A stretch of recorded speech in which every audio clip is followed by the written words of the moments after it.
ሰላም ጤና ይስጥልን የተከበራችሁ ተመልካቾቻችን ከሀገሬ ቴሌቪዥን ሳምንታዊው የስፖርት ፕሮግራማችን ጀምሯል። የተለያዩ ስፖርታዊ ጉዳዮች የምናነሳበት ሰዓት ላይ እንገኛለን። ዛሬ ብቻዬን አይደለሁም። እንግዲህ የተለያዩ ጉዳዮችን ልናነሳ በተለይ የሀገር ውስጥ ጉዳዮችን ልናነሳ ከስፖርት ጋዜጠኛ ባልደረባዬ አሉላ ፍሬው ጋር ቆይታ ማድረግ ይሆናል። አሌክሶ እንዴት ቆየኸኝ? እንኳን ደህና መጣህ ብያለሁ። እንኳን ደህና ቆያችሁኝ። ለሀገሬ ቲቪ ያው በጣም ቅርብ ነህ፣ ብዙ ጊዜ ትመጣለህ፣ ሀሳብ አስተያየት ትሰጠናለህ። ያው እንደተለመደው ዛሬም እንግዲህ በልዩነት የኢትዮጵያ ፕሪሚየር ሊግን የምናነሳበት ሀሳብ ይኖራል። በሳምንታዊ ጉዳያችን እንግዲህ የሀገር ውስጥ ጉዳያችን ስንዳስስ የ2017 የኢትዮጵያ ፕሪሚየር ሊግ ትናንት ተጠናቋል። ያው ኢትዮጵያ መድን ዋንጫ ማሸነፉ የሚታወስ ነው። እንደው ምናልባት አሌክሶ ወደዛ ከመግባቴ በፊት እንዴት ነው አገገምኮ የሚለውን እናንሳ። ምክንያቱም ብዙዎቹ የስፖርት ቤተሰቦች አነጋጋሪ ጉዳይም ነበረ፣ ያልተነገረም ጉዳይም ቢሆን በዚህ መልኩ ያልተነገረም ጉዳይ ቢሆን ግን የሚያሳዝንም ነው፣ ብዙዎቹን የሚያስተዛዘበ ነገር ሆኗል። እንዴት ነው አሁን? በጣም አመሰግናለሁ ጊዜ። ክቡራን አድማጮች ተመልካቾች፣ ደህና ነኝ፣ ተርፌያለሁ። ያው ይታወቃል የጋዜጠኝነት ሙያ ብዙ ፈተናዎችን ብዙ ነገሮችን አልፈ ነው ከዛ በኋላ ፍሬ ሲያፈራ ስራ ሳቲስፋይድ የምትሆነውና የሚጠበቅ ነው። ብዙዎች ነግረውኛል ራስን ጠብቅ የሚሉ መልእክቶች ይሄ ነገር አፕን ከማድረግ በፊት ራሱ መጥቷልና ይሄ እንግዲህ አፕ የሚያደርግ ነገር ነው። በእርግጥ ያው ብዙዎቻችን ወደ ስፖርት ስንሄድ ቤተሰቦቻችን ደስ ይላቸዋል። ስፖርት በቃ ከምንም ነገር ነፃ የሆነ ነገር ይመስላቸዋል። ግን ስፖርቱም ፖለቲሳይዝ ከተደረገ እንግዲህ ቆየት ብሏል። እንግዲህ ይሄ ግራጄ ላይ የደረሰው ጉዳት ብዙም ለክፋ አይሰጥም። ያው ተሰፍቻለሁ ግን ተርፌያለሁ። እናንተን ጨምሮ ሌሎች በጣም መወዳቸው ጋዜጠኞች ደውላችሁ ፈጣሪ ማሪ የሚል መልእክታችሁን አድርሳችሁኛል። ሁላችሁንም እጅግ አድርጌ አመሰግናለሁ። ትልቅ ይባሉ ጋዜጠኞች እነ ሰይድ ኪያር ከጎን የነበሩ እነ ግርማቸው ነው ኢቭን እነ መንሱር አቡልቀኒና በበግዳይም ፕሮግራም ሽፋን ሰጥተዋልና አመሰግናለሁ። የኢትዮጵያ ስፖርት ጋዜጠኞች ማህበር ምንም አይነት መግለጫ ባያወጣልኝም ግን አጠገብ ያሉት የሙያ ባልደረቦቼ እነ ሶፊ እነ ምስክና ኢቤሶች ሁሉም በጣም አብዛኛው ይሻላል ማለት ይቻላል። ሁላችሁንም አመሰግናለሁ። ደህና ነኝ።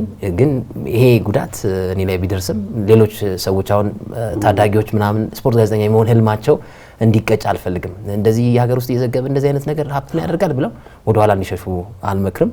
የሚያጋጥም ነገር ነው። ግን ፈጣሪ ይመስገን አምላክ ይመስገን ተርፌያለሁ፣ ደህና ነኝ። አመሰግናለሁ ለሁላችሁም ለተጨነቃችሁ። በአጠቃላይ እንደው ምናልባት አሉቲ ምናልባት የቅርብ ከመሆናችን አንፃር ነው እንደው የቀደሞቹን ስናነሳ የነ ምስጋናውን ከዛ በተረፈ ደግሞ የነ ይስሐቅን ጉዳይ ድሮ እንግዲህ ለ20 ዓመታት ከዛ በላይ ያገለግሉ ስፖርት ጋዜጠኞች ናቸው። የሀገር ውስጥ እንደ መስራታቸው አንፃር እነሱ ከመታሰር ውጪ ወይም ደግሞ ዛቻ በላይ መንሱርም የሆነ ጊዜ ሲያወራ እንደነበር የምታስታውሰው የሀገር ጉዳይ ላይ ሲነሱ ይሄ የማስፈራሪያ ዛቻዎች ይኖራሉ። ግን በዚህ ዘመን ወደ ምንድነው ከማስፈራራትም በላይ ደግሞ ጥቃት ማድረስ ላይ መድረሳችን እጅግ ያሳዝናል። አሁን ያነሳሁልህ ጋዜጠኞች እንዳለ ከማስፈራራት ውጪ አልደረሰባቸውም ወይ መታሰር ሊሆን ይችላል። ከዛ በተለይ ግን ህይወትን የሚያሰጋ ነገር መደረጉ በጣም የሚያሳዝን ጉዳይ ስለነበር ነው ይሄን ያነሳሁት። ራሱ ያው 2 ሰዓት ተኩል ገደማ አካባቢ ነው ወደ ቤት እየገባው በነበረበት ሰዓት ቅዳሜ ቀን ነውና ኖርማል አሁን የተለያዩ ይሄ ማጅራት መቾች ጉዳት ሊያደርሱብህ ይችላሉ፣ ወይ ንብረትን ወይ ገንዘብን ሊወስዱብህ ይችላሉ። እኔ በወቅቱ ምንም አይነት ገንዘብም ስልክም አልተወሰደብኝም። ኢንቴንሽናሊ ነው ብዬ የተናገርኩትም ለዛ ነው። ካም በኋላ የሀገር ውስጥ እግር ኳስ ላይ ትችት ብታቀርብ ካም በኋላ ትችቶችን ብትሰነዝር እንገላሃለን ብለው ነው መጨረሻ ላይ በጩቤ ከወጉኝ በኋላ ጥቃት ከደረስኩኝ በኋላ ይሄን ነገር ነው ያሉኝና ኢንቴንሽናሊ እንደሆነ ያስታውቃል። ያው እኔ ማለት በዙሪያ ቤተሰቦች ያሉ እነሱ ይጨነቃሉ እንጂ እኔ አሁን ኃላፊነት የለብኝም። ብቻዬን ነው የምኖረው፣ አላገባውም፣ ልጅ የለኝም። ስለዚህ ያንዳንዱን ገበና ከማውጣት ወደ ኋላ አይደለም። የፕሪሚየር ሊጉ መጠናቀቅን ተከትሎም ከኔ የሚጠብቁት መረጃ እንዳላቃለሁ አድማጭ ተመልካቹ የስፖርት ቤተሰቡ ይፋ አደርገዋለሁ። ሲዲ ስፖርት ላይ ይፋ እናደርገዋለን በቀጣይ ሳምንት። ምንም አያቆመኝም። ይሄ ትንሽ ነገር ይሄ ወደ ኋላ ማስፈራሪያ እንደሆነ ይገባኛል። ግን አምላክ እግዚአብሔር አትርፎኛል። አመሰግናለሁ። እንደው ምንድነው አይምሮ ውስጥ የመጣው አሉቲ እውነት ለመናገር ስፖርት ካስ ላይ ቀርበን ብዙ ስላንተ አውርተን ነበር የምታስታውስ ከሆነ እዛም ያነሳው ጉዳይ የእናት ጉዳይ ነበር እና በጣም ወዲያውኑ ብልጭ አለብኝ ይሄ ጉዳይ ነበር። አሉላ እንደዚህ ሆነ ሲባል ኖ እንደዛ እንድትሆን አይደለም አሌክሶ። ምንድነው ግን አሁን ምንም ዋስትና የሌለበት ቦታ ላይ ነው ያለነው። አሁን በተለይ ሀገር ውስጥ አሁን እኔ እናንተ ስለ እግር ኳስ ስናወራ እንተቻቻለን፣ ሐሳብ ለሐሳብ እንገፋፋለን። ከዛ ውጪ ግን ምንድነው የሚደረገው? ሁላችንም ጥለነው ነው የምንመጣው አይደለ? አሁን ግን ባንተ ላይ ወይም ደግሞ በኔ ላይ ይሄን ነገር አወራ ተብሎ በጀርባ የሚሰነዘረው ነገር በጣም አስጊ ሆኗል። በነገራችን ላይ እግር ኳስን የሚያውቅ ሰው ወይም ደግሞ ስለ ስፖርት የሚያውቅ ሰው እኮ አይደለም ጥቃት ላይ ያደረሰ አንተን እኮ እግር ኳስን የማያውቅ ሰው ነው ይሄን ነገር ለምን ተተቸን ነው ለምን ሐሳባችን። ስለዚህ እንደው እኔም ባለፈው ስላነሳው ነው ለእናትህ ኑር። እውነት ለመናገር እኔ እምለው ይሄንን ነው። ምክንያቱም ከዚህ በኋላ ምን እንደሚፈጠር አሁንም አይታወቅም። ግን ነገሮችን አሰላስለህ ሙያዊ በሆነ መልኩ ነገሮችን እያሰላሰልክ ነው እንጂ ማቅረብ ያለብህ። ባለፈውም ስላነሳ ነው የእናትህ ምን ያህል መስዋዕትነት እንደከፈሉ እንኳን አንተን በዚህ አይነት ደረጃ ጥቃት ይድረስብህና እንደው ማስፈራሪያ እንኳን ሲደርስባቸው ምን ያህል እንደሚያዝኑ ስለማቅ ነው ያንና አሉቲ ፕሊስ ነገሮችን እንደው እንትን አድርገን ብንሄድ ጥሩ ነው የሚል ሐሳብ ነው ያለ። ይሁን ነገር ሀፕን ካረገ ይረሳል። እንደዛ አይነት ስሜት ነው ኢትዮጵያ ውስጥ የአንድ ሰሞን ወሬ ነው የሚሆነው። አቅጣጫዎችንም እንደው እያየህ ነገሮችን የምታስተውልባቸው ነገሮች ያው አንተ ወጣት ጋዜጠኛ ነህ፣ ካንተ ደግሞ ብዙ እንጠብቃለን። ስለዚህ ማጣት አንፈልግም ብዬ ስለምገምት ነው ይሄን ያልኩት። አይ ያው ልክ ነው እስማማለሁ። እናቴም የቅርብ ጓደኞቼም አንተ ያልከኝ ነገር ነው የመከሩኝና ለሁሉንም መቀበላለሁ። እንደውም በዚህ አደጋ ሳቢያ በመልካም ጎን ማቀርበው ረጅም ጊዜ የተራራቋት ጓደኛ ነበረችኝ። ከሷ ጋር አስታርቆኛል። የምር አይደለ? ከሷ ጋር አስታርቀኝ ምክንያታው ይሆናል። ከሷ ጋር አስታርቀኝና በቃ እንደውም አንዳንድ ጓደኞቼ ትንሽ አሁን የምትጣሉ ከሆነ በቃ እዚህ ጋር ጫርተኝና ታድርግና ትሄደና በዛው ታገኝ። እንደውም እኮ የሆነ ጊዜ ተገናኝተን ስናወራ የነበረው አይ ትንሽ እንትን ነገር አለ ምናምን ብለህ ነበረ። ስለሷ እያወራን አይ ትንሽ የሆነ ነገር አለና እንደውም ሶሻል ሚዲያ ላይ አንዱ አነጋጋሪ ጉዳይ የሆነ ያው ወጣት ስትሆን ክራሾች ይበዛሉ። አይተው ከሆነ አንዷ ክራሽ ተናዳ እንዴ አሉላ ፕሮፋይል አደረገ ምናምን ተብሎ ያዩት ልክ ነው ፕሮፋይል አለና ለበጎ ነው ይሄ ነገር መደረጉ ማለት ነው። አጋጣሚ ነው እሷ ጋር አስታርቆኛል። ስለዚህ ታላ ደግሞ ቀኝ ልሰጥ ነው። በጣም ሞዳት እንዴ በጣም ሞዳት ልጅ ናት። እኔ ትባላለች። ያው ከፈቀደ አብረን የምንሆንበት ጊዜ ቅርብ ነው ብዬ አምናለሁ። በዛ አጋጣሚ ወድሻለሁ ማለት ወዳለሁ። በሀገሬ ስፖርት እንግዲህ ኦፊሻላዊ ይድረሳት ብለናል። ያው ጋዜጠኛ ናት እሷም ደስ የሚለው ነገር የስፖርት ጋዜጠኛ ባትሆን ያው ታዋቂ ጋዜጠኛ ናት። ወደፊት ደግሞ ቪዲዮዎቿን እንለቃለን ቀስ እያደረግን። ለማንኛውም ዛሬ አሌክሶ እንግዲህ ያው ሀገር ውስጥ ጉዳይ ነው የምናወራው። ዛሬም እንግዲህ ያው ያለፉትን ነገሮች እያነሳን የምናወራበት አለ። እንደው ከሜዳ ውጭም ሜዳ ውስጥም የነበረው የኢትዮጵያ ፕሪሚየር ሊግ የ2017 የውድድር ዓመት እንደው በ5 ዓመት ውድድር ዓመት ይሄ ሱፐር ስፖርት ከመጣ በኋላ የተነቃቃው እግር ኳሳችን እንደው ሱፐር ስፖርት ስለመጣ ብቻ አሁን ግን ዘንድሮ የሚያሳዝን ነው። አንድ ቁጥራዊ መረጃ ብነግርህ አሌክሶ ትናንትና በኦፊሻል ፔጃችን ላይ ሀገሬ ቴሌቪዥን ላይ የኢትዮጵያን ፕሪሚየር ሊግ አንድ ምን ያህል ተከታተላችሁት የሚል ፖስት አድርገን ነበር እና አንደኛ ሁሉንም ጨዋታ፣ ሁለተኛ ግማሹን፣ ሶስተኛ ምንም የሚል አለ። የሚገርም ነገር አብዛኛው እንዴ የኢትዮጵያ ፕሪሚየር ሊግ አለ እንዴ የሚል አለ። እነማን ናቸው የሚጫወቱት የሚል አለ። የምር እኮ ነው። በዚህ ደረጃ በጣም ያዘንኩበት ኦፊሻል ፔጅ ላይ የተለጠፈ ነገር ነው። ለማንኛውም አንተ እንደው እንዴት አየኸው? ቅርብም ስለነበርክ ነው የውድድር ዓመቱ። ያው ሀገሬ እንደ ሀገሬ ስፖርት ቀዳሚ መነሻው የሀገር ውስጥ ስፖርት ስለሆነ አመሰግናለሁ። እዚህ አጋጣሚ እናንተም በጣም ልትከበሩ ይገባል ብዬ አስባለሁ። አሁን እየመጡ ያሉ ታዳጊዎችን ብትመለከት የታዳጊዎችን ሄጄ እኔ ብዙ ጊዜ ጎበኛለሁ። ያው እነ ዳዊት እስጢፋኖስን ታዳጊ ሄጄ አይቻለሁ። ሌሎችን ታዳጊዎች እነ ሰውነት ቢሻውን አብዛኛውን ስትመለከት ምን እንደሚሉ ታውቃለህ? ታዳጊዎች እንግዲህ በትልልቅ በሚባሉ የሀገራችን ባለውለታዎች እየሰለጠኑ ማንም መሆን ትፈልጋል ሲባል መሐመድ ሳላህን፣ ሃላንድን እንዳለ ሁሉም እኔ በጣም የገረመኝ ማለት እና ኢትዮጵያን ተጫዋቾችን ይሄ አሁን አቡበከር ናስርን ምን ያህል ተሾመ፣ ዳዊት እስጢፋኖስን፣ አዳነ ግርማን ሆኜ መሆን ፈልጋለሁ የሚል ታዳጊ አትመለከትም። አሪያ የሚያደርጋቸው የሉም። እና ይሄ አንደኛው የሚዲያው ኢምፓክት ነው። ሁልጊዜ ቀንም ማታም ስለ ሊቨርፑል፣ ስለ ማንቸስተር ዩናይትድ ፊርማ፣ ስለ ሃላንድ ፊርማ ስታወራ ታዳጊዎችንም የሀገራቸውን እግር ኳስ እንዳይመለከቱ ታደርጋለና ነገ ሀገሬን መወከል ሳይሆን የሚፈልጉት በቃ ተጻጽፌ ውጪ ሄጄ መጫወት ነው የሚፈልጉት ነገር ትመለከታለና ልክ ነው። ፕሪሚየር ሊጉ እኔ ያው ማለት የኢትዮጵያ ፕሪሚየር ሊግ ዘንድሮ ደግሞ በጣም ከድጡ ወደ ማጡ የሄደበት አመት ነው ብዬ አስባለሁ። ምናልባት ትላንት የስድስተኛው ከ9 ዓመት በኋላ የተጠናቀቀው የተቋርጦ የነበረው የመላው ኢትዮጵያ ውድድር ትላንትና ተጠናቋል እና ኦሮሚያ በሴትም በወንድም በእግር ኳሱ አሸናፊ የሆነበትን ሪዛልት አስመዝግቧል አይደል? እና ጅማ ላይ የነበረውን የደጋፊዎች ድባብ የደጋፊዎች ቁጥር ብዛት ስትመለከተውና ኢትዮጵያ ፕሪሚየር ሊግ የመዝጊያ ስነ ስርዓት ላይ የነበረውን የኢትዮጵያ መድንና የስሁል ሽረ እንዳስላሴን ጨዋታ ስትመለከት ፍጹም የትየለሌ ነው። አንድ በአዲስ አበባ ወይም በሌሎች ክልሎች ላይ የመታሰቢያ ውድድር እኮ በደጋፊዎች የታጀበ እኮ ነው። አሁን ከተማችን ላይ ጉቶ ሜዳ ምናምን ስትመለከት በደጋፊዎች የጤና ቡድን ፍጻሜ ጨዋታዎች በጣም ያምራል የሚደረጉት። በጣም ያምራል እና ትናንትና አይመስልም ኢትዮጵያ መድን ሻምፒዮን ሆነ። ስቴዲየሙ ባዶ እኮ ነው፣ ባዶ ነው።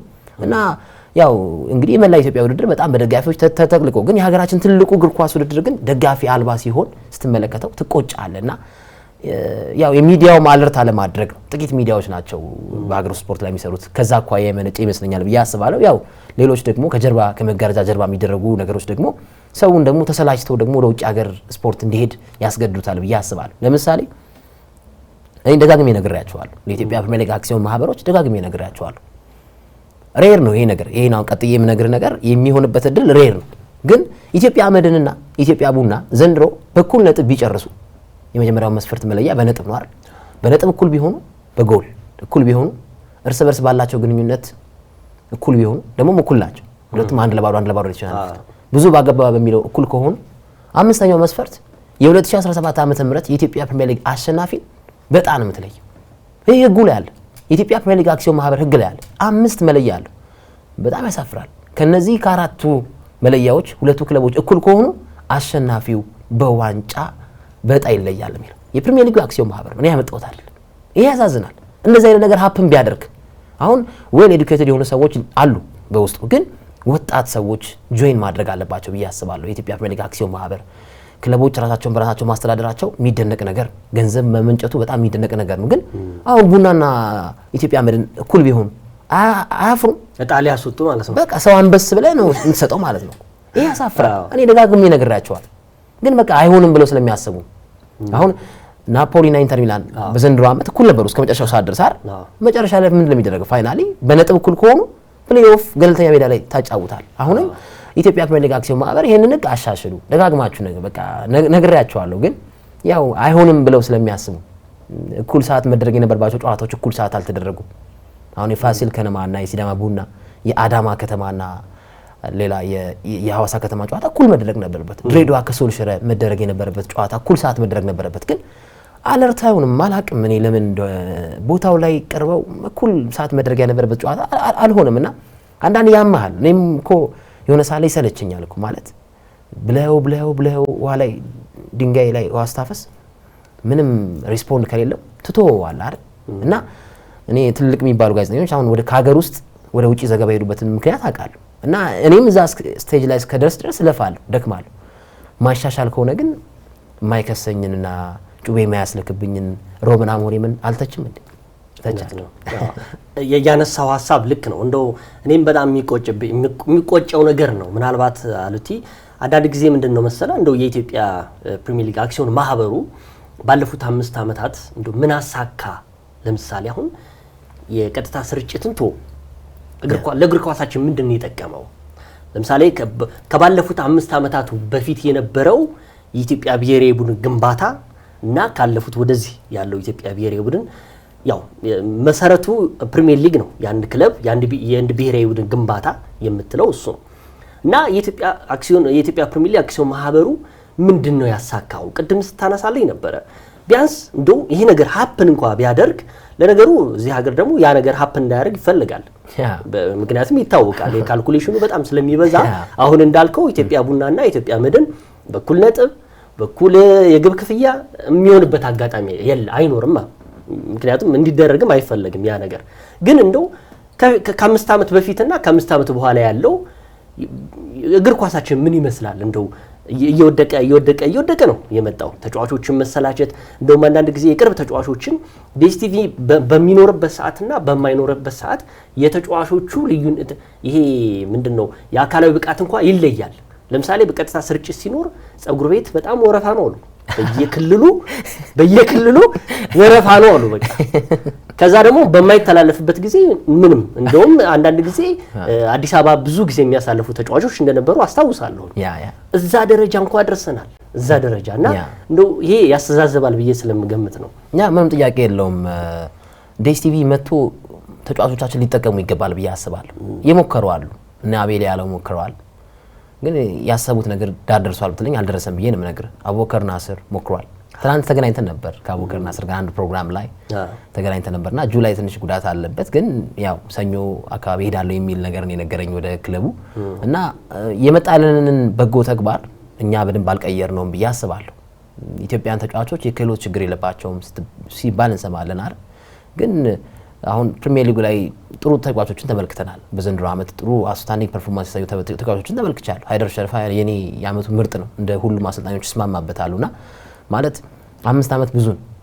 በዚህ 5 ዓመት ውስጥ ግን ዲኤስቲቪ ተማሯል፣ አይቀጥልም።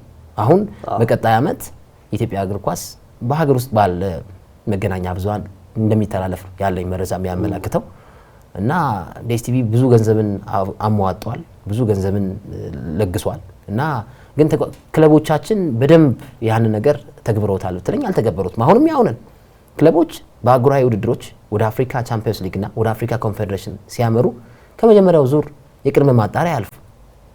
እዚህ ሻምፒዮን የሆነው ክለብ ከኢትዮጵያ ሲወጣ ምንም ውጤታማ እንደማይሆን ትመለከታለህ እና ባለፉት 5 ዓመታት ያው መሻሻል የነበረባቸው ነገሮች አልተሻሻሉም ብዬ አስባለሁ። አሁን ልንመለከተው የምንፈልገው ጨዋታዎችን አልተመለከትም በውላቸው መሰረት። ይሄንን ደግሞ ፕሪሚየር ሊግ አክሲዮን ማህበሩን ተጠያቂ የሚሆን አሁን ባለፈው ዓመት በኢትዮጵያ እግር ኳስ ፌዴሬሽን የተሻሻለው ህግ አለ አይደል? ሁለተኛ የወጣው ቲም የአፍሪካ ኮንፌዴሬሽን ተሳትፎን ሳያገኝ ይቀርና የኢትዮጵያ ዋንጫን ያነሳው ክለብ የአፍሪካ ኮንፌዴሬሽን ዋንጫን ያገኛል። ኢትዮጵያ ቡና በዚህ መንገድ ነው በአፍሪካ ኮንፌዴሬሽን የተሳተፈው። አሁን ሲዳማ ቡና ያንን ያገኛል። ስለዚህ ምንድነው ማለት የጨዋታ ፊክሲንጎች የጨዋታ መላቀቆች ራሱ የሚመነጩት እኮ ከውድድሩ ፎርማት አኳያ እኮ ነው። ለምን አንድ ክለብ እንደማይወርድ ካረጋገጠና ዋንጫ እንደማያነሳ ካረጋገጠ የሚያረጋቸው መርሃ ግብር ማሟያነት ስሜት ያለው ነው ብዬ እኔ ማስበው። ኢትዮጵያ መድን ዋንጫ ሊያነሳ አንደኛ ደረጃ ላይ ከተቀመጠ አራተኛው አምስተኛው ክለብ ከኢትዮጵያ መድን ጋር ያለው ነጥብ ዩኒት 15 14 ከሆነ እንደማይወርድ ካረጋገጠ ደግሞ የሚያረጋው ጨዋታ ዩዝለስ ነው እኮ። በቀደመው ዘመን ሁለተኛ ለማግኘት ቢያንስ አህጉራዊ ተሳትፎ ለማግኘት ዶላርም ለማግኘት ሁለተኛ ቦታ ካጠናቀቅ ኮንፌዴሬሽን ተሳተፋል። አሁን ግን የኢትዮጵያ ዋንጫ ጨዋታ ስለመጣ ሁለተኛ ወጣህም ሶስተኛ ወጣህም አራተኛ ወጣህም የሚጨምርልህ ቫልዩ የለም። የተወሰኑ የ100,000 ብሮች የዲኤስቲቪ የዓመቱ መጨረሻ ለሚሰጥ ገንዘብ ነው ፍላክቹዌት የሚያደርገው እንጂ ሌላ ምንም ጌም የምታደርገው ነገር የለም። ወይ ለአፍ ለታሪክ ኢትዮጵያ ቡና ሁለተኛ ወጥቷል፣ የብር ሜዳሊያ አግኝቷል። ባህር ዳር ከተማ ሶስተኛ ወጥቷል፣ የናስ ሜዳሊያ አግኝቷል የሚለው ነገር ነው እንጂ በክለቦች ላይ የሚፈጥረው ምንም በጎ ጎን የለም ብዬ ነው የማስበው። ስለዚህ የጨዋታዎቹን ራሱ ቢያንስ አንድ ክለብ ለራሱ እንዲጫወት እስከ መጨረሻው ድረስ አጓጊ እንዲሆን ፕሌይ ኦፎችን ማዘጋጀት ከ1 እስከ 4 የወጡት ክለቦች ከ2 እስከ 6 የወጡት ክለቦች በቀጣይ ዓመት በሚደረገው የአፍሪካ ኮንፌዴሬሽን ላይ ከኢትዮጵያ ዋንጫ አሸናፊው ጋር የፕሌይ ኦፍ ጨዋታ ብታዘጋጅ እያንዳንዱ ክለብ ቢያንስ ለራሱ ይጫወታል።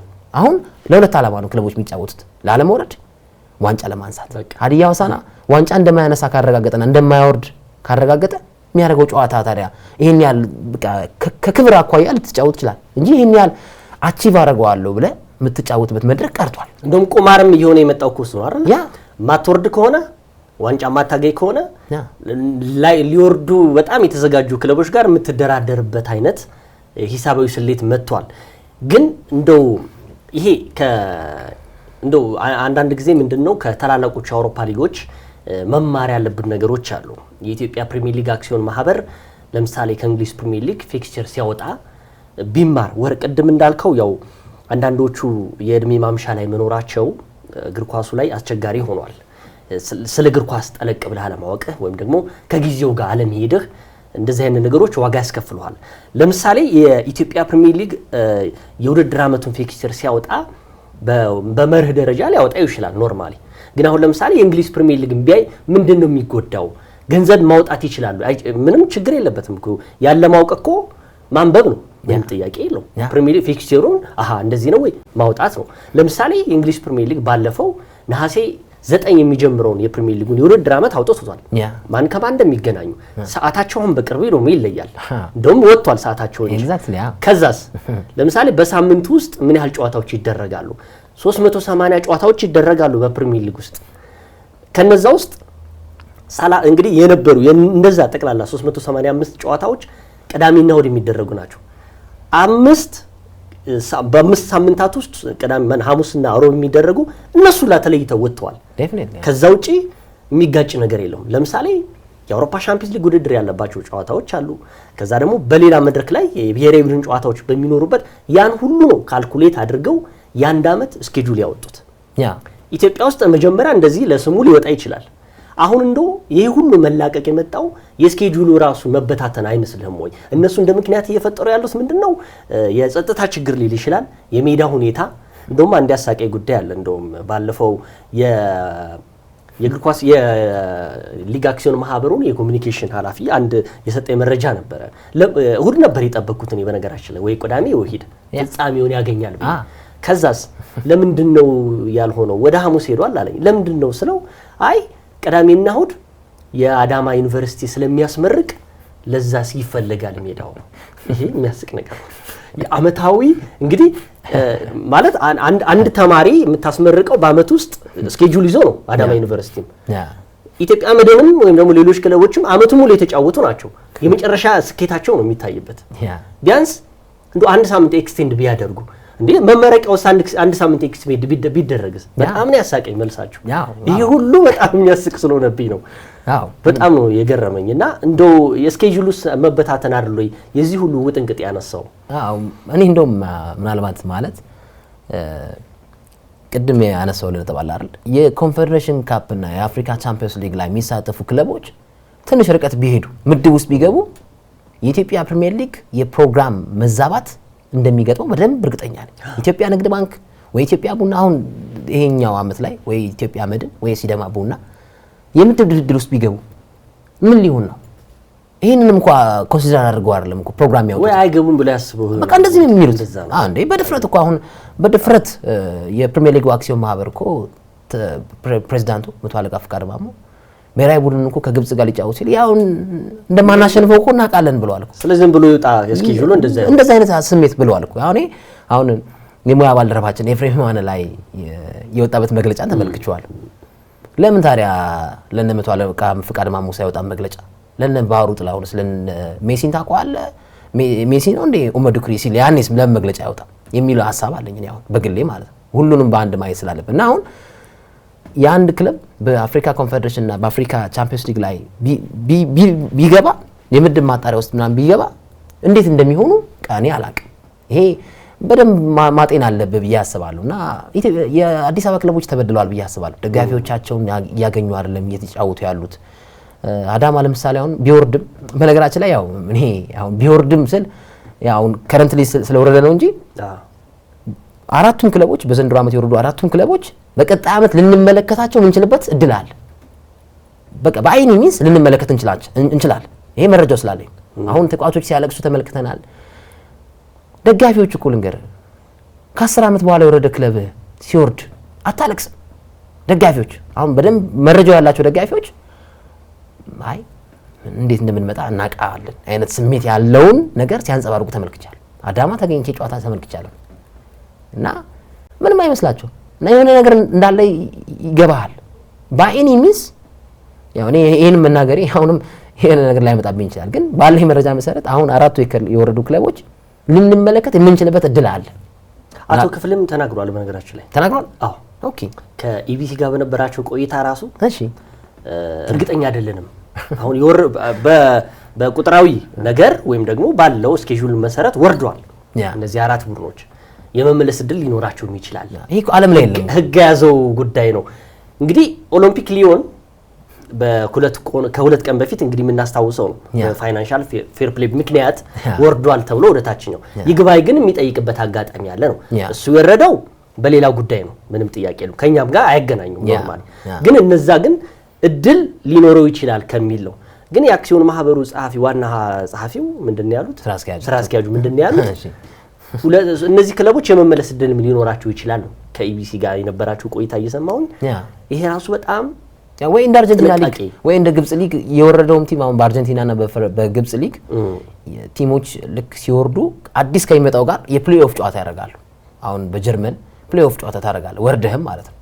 ከዛ በኋላ ሌላ ቻንስ እንዲሰጥ ነው። ከተሸነፍክ ትወርዳለህ።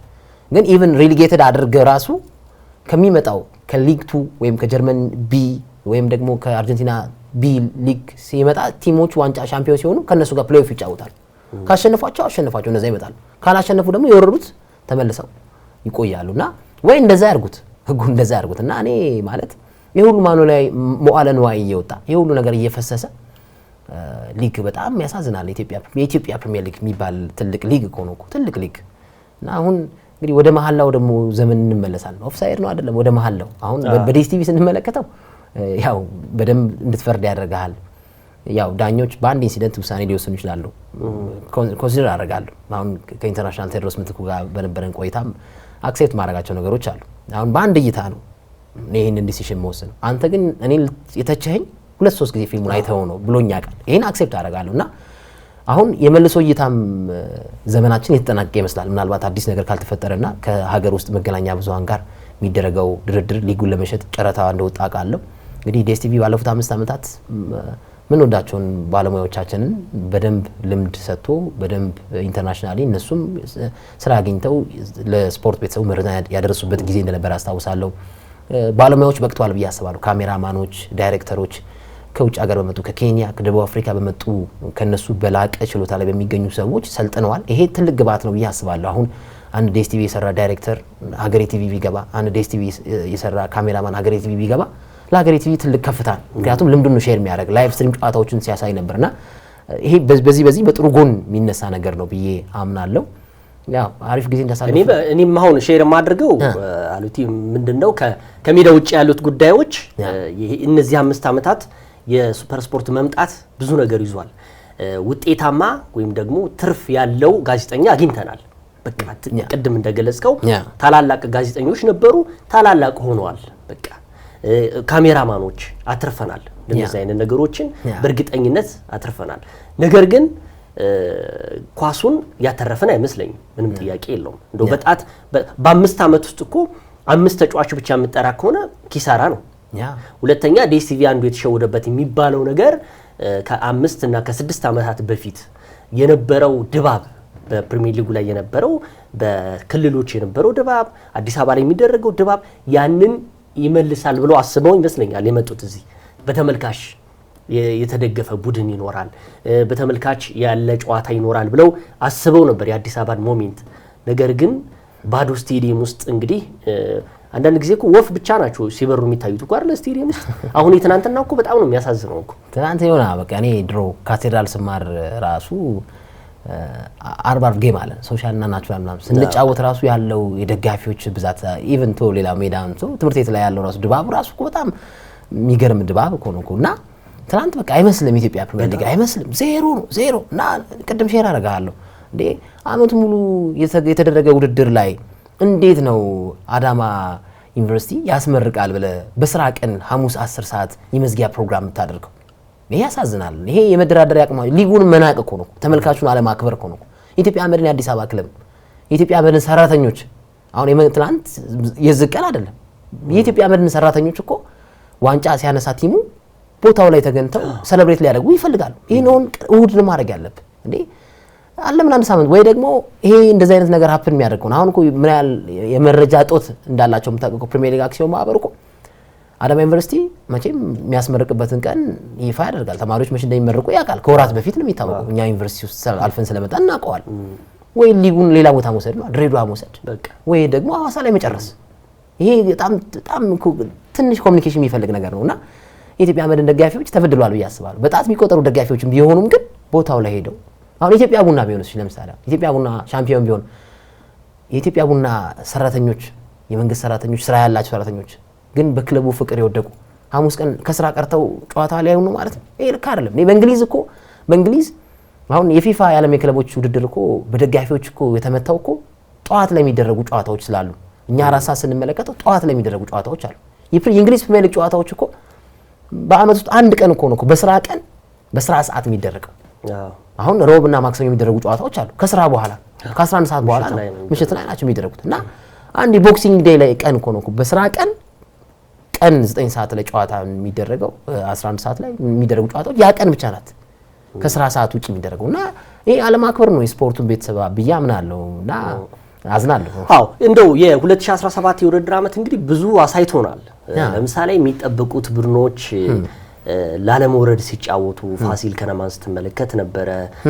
የአምናው ሻምፒዮና ኢትዮጵያ ንግድ ባንክ ያለበትን እንደዚሁም ደግሞ ሌሎቹም ድሬዳዋንም ስትመለከት ነበር። እንደዚህ ብዙ ነገር አሳይተውናል። እንደው ትናንት ደግሞ አንድ የአሰልጣኝ ገብረመድህን ኃይሌን የቃለ ምልልስ ስመለከት ከክለቡ የሚለቁበት እድል ሰፊ ነው ለኢትዮጵያ መድን ስራ አስኪያጆች ያቀረቡት አንድ መደራደሪያ አለ። የሚቀጥለው የውድድር ዓመት ላይ የኢትዮጵያን ወክሎ በአፍሪካ ሻምፒዮንስ ሊግ የሚሳተፍ ቡድን ነው። ለዛ የሚመጥን ቡድን ግንባታ ያስፈልገኛል። እስካሁን ግን ምንም አይነት መልስ አልሰጡኝም። አሁንም መልስ የማይሰጡኝ ከሆነ ክለብ ነው ለቃለሁ ብለዋል እሳቸው። ይሄ ሁሉ በነበረበት በአሰልጣኞች በተጫዋቾች ከሜዳ ውጭ ያሉ ጉዳዮች ድብልቅልቅ ያለበት የውድድር ዓመት ነው ያሳለፍነው። እንደው ምን ተረዳ ይሄን ሁሉ እንደው ስለተመለከትከው? አዎ የአሰልጣኝ ገብረመድህን ኃይሌ መገለጫ ብዬ የምጠቅሰው ነገር ዋንጫ ባነሱ በአመቱ ኔክስት ይር አዳዲስ ቲሞችን ሲይዙ ነው የተመለከትኳቸው። ከጅማ ጋር ዋንጫ አንስተው ለኔክስት ይር ወጥተዋል። መቀሌን ሻምፒዮን አድርገው ባለው ነባራዊ ሁኔታም ይሁን ግን የሳቸው መገለጫ ይወጣሉ። እና አሁንም ባለኝ መረጃ መሰረት ከአንድ ስብስቡ ጠንካራ ከሆነ ግን ውጤታማ ካልሆነ ክለብ ጋር ስማቸው ተያይዟል። ያው አሰልጣኙ አሁን መጠራት ይችላሉ ቲሙን ግን ስማቸው ተያይዟል። በዚህ ሰዓት የኢትዮጵያ ብሔራዊ ቡድን አይነት ስብስብ ያለው ቡድን ነው። አንድ በፕሪሚየር ሊግ የሚጫወት ቡድን የወራት እድሜ ይመስለኛል አሁን ካለው ወቅታዊ አሰልጣኝ ጋር ያላቸው የኮንትራት ቆይታ ያለው የወራት እድሜ ነው የቀረው ኦልሞስት የወራት ወይ የቀናት እና ስማቸው ተያይዟል። ከአሰልጣኝ ገብረመድህን ኃይሌ ጋር እንፈልጋለን ይሄንን ስብስብ አንተ ዋንጫ እንድታነሳ ነው የምንፈልገው የሚል አይነት አቅጣጫ እንደቀረበ ሰምቻለሁ። ምናልባት ሞስት ፕሮባብሊ 90% በአዲስ ቲም አሰልጣኝ ገብረመድህን ኃይሌን ልንመለከታቸው እንችላለን። ግን አንድ አመት አላቸው መታሰብ ያለበት መሰመር ያለበት በኢትዮጵያ መድን አንድ አመት አላቸው። የአሰልጣኞቹ ስራ ስትመለከት አሰልጣኝ ገብረመድህን ኃይሌ ድርብ ስራ በሚሰሩበት ሰዓት ላይ ክለባቸው ውጤታማ አልነበር። ድሬዳዋ፣ አዲስ አበባ ኢትዮጵያ ብሔራዊ ቡድንና ኢትዮጵያ መድንን በማሰልጠን ሂደት ላይ በነበረበት ወቅት አሰልጣኝ ገብረመድህን ኃይሌ ውጤታማ አልነበረም። ክለቡም ላለመውረድ ሲጫወት ነበር። ኢትዮጵያ ብሔራዊ ቡድንም ውጤታማነቱ ጥያቄ ውስጥ የገባበት ነው እና ያለፉት አንድ አመታት በብሔራዊ ቡድንና በክለብ ቆይታቸው ውጤታማ አልነበርም እና የፉል ታይም ሰራተኛ ሆነው ዴዲኬትድ ሆነው ሲሰሩ ይሄው የሚመሰገን ቡድን አመጥተዋል። አደንቅላቸዋለሁ ባህሪያቸው ማለት አሰልጣኝ እንቅልፍ የላቸው። ፔፕ ጋርዲዮላ ከሚስቱ ጋር እስከ መለያየት ድረስ ይደርስ የቻለበት ሰዓት ጊዜ ስለማይሰጧቸው የኛ ሀገር አሰልጣኞች አብዛኛውን ስትመለከት ፌስቡክ ላይቭ ላይ እኮ በየቀኑ ፌስቡክ ላይቭ ላይ እኮ የሚጣራ አሰልጣኞችን ነው የምናውቀው በየቀኑ በጋዜጠኞች ፔጅ ላይ ላይቭ ላይ ዛሬም አለ ነገም አለ። ክለቡ ውጤታማ እኮ አይደለም እኮ ክለቡ ውጤታማ ሳይሆን ፌስቡክ ላይ እንዴ ጊዜ ያስፈልጋል። አሰልጣኞች እኮ ስራቸው የሚጀምሩት አሁን እኮ ነው። ረፍታቸውም አይደለም ክረምት ላይ ነው። ኔክስት ይር ማንን ላስፈር ነው? አሰልጣኝ ገብረመድህን ኃይሌ በዚህ አደንቃቸዋለሁ። ኩሩ ናቸው። በብሔራዊ ቡድን ቆይታቸው ያልተግባባንባቸው ጉዳዮች ላይ ጥያቄ ጠይቄ መልስ ሰጥተውኛል። ይታወቃል፣ ማንም ያውቀዋል። ግን በጣም ጎበዝ ናቸው። ተጫዋችን ኢምፕሩቭ የማድረግ ብቃት አላቸው። መሐመድ አበራን ኢምፕሩቭ አድርገውታል። ሃይደር ሸርፋን እንደ አዲስ እንዲወልድ አድርገውታል። ባይገርም በብሔራዊ ቡድን ቆይታቸው ብሔራዊ ቡድን ጧት አሰርተው ከሰዓት ድሬዳዋ ሄደው አለን ካይዋን የተባለ ከሻሸመኔ ከተማ የገዙትን ተጫዋች አጥቂ ለብቻው ሲያሰሩት የተመለከትኳቸው ቪዲዮዎች አሉ። ረዛጅም ቪዲዮዎች እና ተጫዋች እንዴት እንደሚቀይሩ መሐመድ አበራ ብዙ ኮንቨርዥን ሬቱ በጣም ደካማ የነበረ የተፈጠሩ የግብ ዕድሎችን ወደ ግብነት የመቀየር እድል ብታወጣለት ባለፉት አመታት ጥሩ አልነበር። በጣም መቆጠር ያለበትን ጎል ሲያስቆጥር ትመለከቷልና አሁን ግን ቀይረውታል እና አሰልጣኝ ተጫዋችን ይቀይራል ብዬ ኢትዮጵያ ውስጥ ከመሰክርላቸው አሰልጣኞች መካከል አሰልጣኝ ገብረመድህን ኃይሌ ዌል ዲዘርቭድ ናቸው። ስራቸውን ሸት ዳውን ሆኖ ነው የሚሰሩት። ብዙ እዩኝ የሚሉ አሰልጣኝ አይደሉም። ኢትዮጵያ ውስጥ ኢትዮጵያዊ ኤሪክ ቴን ሃግ የበዛበት የአሰልጣኞች ስብስብ ነው የምንመለከተው።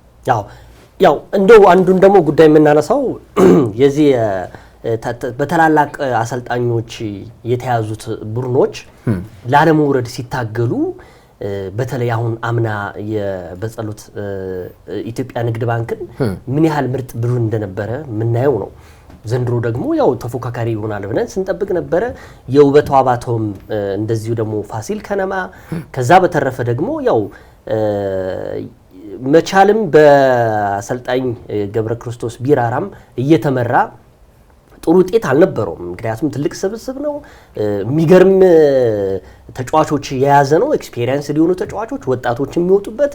ከዛ በተረፈ ያው እንደው ከሜዳ ውጭ ያላቸውን ጉዳይ እሳቸውም አንዳንድ ጊዜ በጤና እክልም ብዙን ጨዋታ የመምራት እድል የሚል አልነበረም ሲባልም ሰምተዋል። እንደዚህ አይነት ነገሮች አለ። እንደው እነዚህ አራት ቡድኖች የተጠበቁትን ያህል አለመሆን ምንድነው ሚስጥሩ?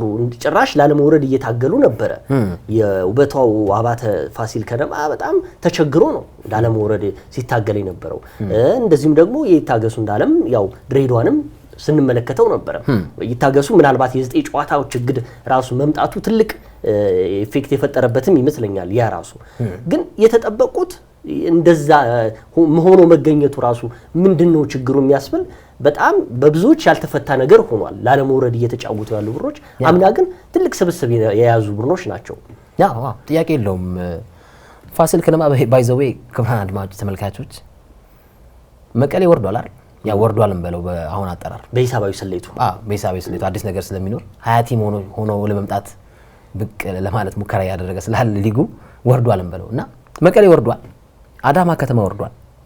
መቀሌና አዳማ ያሸነፏቸው ቁጥሮች ከፋሲል ከነማ ብዙ ይሻላሉ። 10 ጨዋታን ቢያንስ መቀሌና አዳማ ከተማ አሸንፈዋል። በውድድር ዓመቱ ወርደው አሁን የሚሸነፉበት የጨዋታ ቁጥር ብዙ ሊሆን ይችላል። ድሮው የሚያደርጉበት ወይም አቻ የሚወጡበት የጨዋታ ቁጥር ብዙ ሊሆን ይችላል። አይ ነው ግን ፋሲል ከነማ ከወረዱትም ከአዳማም ከመቀሌም ያነሰ የጨዋታ ማሸነፍ ጊዜ ያሳለፉ በአመቱ 9 ጨዋታዎችን ያሸነፉ ብዙ ተጫዋቾችን አሉት። አሰልጣኝ ውበቱ አባተን ያ ማለት ስም አላቸው፣ ትልቅ አሰልጣኝ ናቸው፣ አከብራቸዋል። እና ምክትሎቻቸው ግን እኔም ጥያቄ ያነሳባቸዋል። እሳቸውን የቀጠሯቸው አሁን የፋሲል ከነማ ከንቲባ አይደለም ምክትል አሰልጣኞቹን የሚቀጥረው አሰልጣኝ ውበቱ አባተ ናቸው የቀጠሯቸው። እና ተጫዋቾች ወረቀት ሰጥቷቸው ምንድነው የቲሙ ችግር ተብለው ከኢትዮጵያ ንግድ ባንክ ጋር ከአንድ ሁለት ከወጡበት ጨዋታ በፊት ተሰጣቸው ፔቲሽን ለማድረግ ምንድነው ችግሩ እስኪ መልሱልኝ ተባሉ። 95% የፋሲል ከነማ ተጫዋቾች ምላሽ ዋና አሰልጣኙ ውበቱ አባተ በምክትል አሰልጣኞቹ የሚረዳ አይደለም፣ ምክትል አሰልጣኞቹ አሰልጣኙ ውበቱ አባተን እያገዙት አይደለም የሚል ጽሁፍ ነው በምላሽ የሰጡት። አግሪ ዊዝ ዘም እኔም አግሪ አደርጋለሁ። ማለት አሁን ኤልመዲ መሐመድ አንዱ ክሩ ነው፣ የምክትል አሰልጣኞች ክሩ ነው። በስፖርት ዞን በነበረበት ሰዓት ከነ ሰይድ ኪያርና ከመኳንንት በሬ ጋር የሚሰራ ነበር። ጁኒየር የምትለው አሰልጣኝ በመብራት ኃይል ከአሰልጣኝ ክፍሌ ቦልተና ጋር ሰርቷል። አሁን የቢ ላይሰንስ ከነ ዳዊት ስቲፋኖስ ከነ ካሳ ያረገ ወስዷል። ጁኒየር ነው። አሁን ምክትል አሰልጣኞች በጣም ድጋፍ ይፈልጋሉ። የነ ፔፕን ምክትል አሰልጣኝ ስትመለከት የነ አርቴታን ምክትል አሰልጣኝ ስትመለከት በቃ ምክትል አሰልጣኞች የዋና አሰልጣኝነት ሮል አላቸው ብዬ አስባለሁ። እና ኢትዮጵያ ውስጥ ያሉ ምክትል አሰልጣኞች ግን በቲፎዞ ወይ በሀገር ልጅ ወይም ደግሞ የሆነ ሰውን ከሊን እኔ ሲያጠቃኝ ዲፌንድ አድርጎልኛል ብለው ነው የሚቀጥሩት ብዬ አስባለሁ። እና እኔ ለምክትል አሰልጣኝም ትልቅ ክብር አለኝ። አሰልጣኝ ኤልመዲንም በካሚንግ ይር ላይ ጥሩ አቺቭ ያደርጋል ብዬ አምናለሁ። እና አሁን ውጤት ሲጠምብህ አብሮ የሚሰራ አብሮ ውጤቱን ለማሻሻል ለማቀናት የሚሰራ ምክትል አሰልጣኝ ያስፈልጋል። አሁን ይታገሱ እንዳለ ከትልቅ አሰልጣኞች ጋር ሰርቷል። ከውበቱ ጋር ሰርቷል፣ ከአብርሃም መብራቱ ጋር ሰርቷል፣ ከፋሲል ተካልኝ ጋር ሰርቷል። ያውቀዋል የተወሰነ ነገር እሱ ላይም ጥያቄ አለ። ፒክ ደረጃ ደርሷል አይደለም ሰርቷል። ቢያንስ ይህን ነገር አቺቭ ለማድረግ ሙከራ አድርጓል፣ ሰርቷል።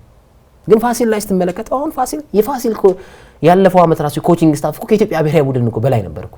ቪዲዮ አናሊሲስ ምክትል አሰልጣኝ ስትሰነት ነው ብዙ ነው፣ ውጤታማ ግን አይደለም። እንዳልኩ አሁን በሊጉ ከሚገኙት 18 ክለቦች ውስጥ በጨዋታ ማሸነፍ ስንመዝናቸው አሁን ብዙ ባገባ ብዙ ትንሽ በተቆጠረበት ያልክ ራንክ ስታወጣ ፋሲል ከነማን አሁንም ታች ደረጃ ነው የምትመለከተው። አሁን ወልዋሎ በአመት ውስጥ ያሸነፈው የጨዋታ ብዛት 2 ነው፣ ዝቅተኛው እሱ ነው። ሽረ እንዳስላሴ 3 ጨዋታ ነው ያሸነፈው። ከነዚህ ቡድኖች ቀጥሎ ፋሲል ከነማ ነው ሊስት በቃ ትንሽ ጨዋታ ያሸነፈ ቲም 9 ጨዋታ ነው ያሸነፈው። እና ይሄ ጥያቄ ያስፈጥራል። ኦልሞስት ወደ 16 ገደማ ጨዋታዎችን ደግሞ አቻ ወጥተዋል፣ 9 ጨዋታዎችን ደግሞ ተረትተዋል። እና ጥያቄ ታነሳበታል። አሁን አሰልጣኝ ውበቱ አባተ ላይ ለምሳሌ ቃል ኪዳን ዘላለም በወላይታ ዲቻ ከፍተኛ ጎል አስቆጣሪ ነበር፣ ግን ፋሲል ከነማ መጥቶ ስንት ጎል ያስቆጠረው? 1 ወይ 2። ቢኒያምን አስፈርመውታል። ጌታነህ ከበደ አለ፣ እነ ምኞት ደበበ አሉ። ብዙ ጥሩ ተጫዋቾች አሏቸው ከወጣቶች ጋር በማደባለቅ ፋሲል እኔ አሁን በዚህ ስብስብ ዋንጫ ያምጣ ያልኩ አይደለም፣ ግን አትሊስት ስቴብል የሆነ ቲም መሆን አለበት። 4ኛ 3ኛ ኢቭን 2ኛ ደረጃ ምጠረጥረው ወይም ኤስቲሜት ማድረገው ነገር የኔ ኤክስፔክቴሽን እንደዚህ ነበር። ኢትዮጵያ ቡና 2ኛ ይጨርሳል የሚል ኤስቲሜሽን አልነበረኝ። ከግብ ጠባቂ ከበረከት አማረ እስከ መሐመድ ኑር ናስር የለቀቀበትን የተጫዋቾች ስብጥር ነው የተመለከተው ባለፈው አመት። በረከት አማረ፣ አስራት ቱንጆ፣ አብዱል ከሪም፣ አማኑኤል መስፍን፣ ብሩክ በየነ፣ አብዱል ሐፊዝ፣ አብዱል ከሪም፣ መሐመድ ኑር ናስር። ስለዚህ እነዚህ ነጫላ ተሽታ እነዚህን ተጫዋቾች ለቀው ኢትዮጵያ ቡና 2ኛ ይወጣል ብዬ አልጠብቅም። እና ጥያቄ እንዲፈጠርብኝ ጫና አለመኖርም ራሱ ውጤታማ ጎበዝ ጥሩ ቲም ነው ብዬ አስባለሁ። ኢትዮጵያ ቡና ማሰልጣኙ አሁን ወጣት አሰልጣኝ ናቸው፣ ጥሩ ናቸው ብዬ አምናለሁ። እና አሁን የሰለጠኑት እነ ዳዊት እነ ምን ያህል የሆነ ቦታ መግባት አለባቸው።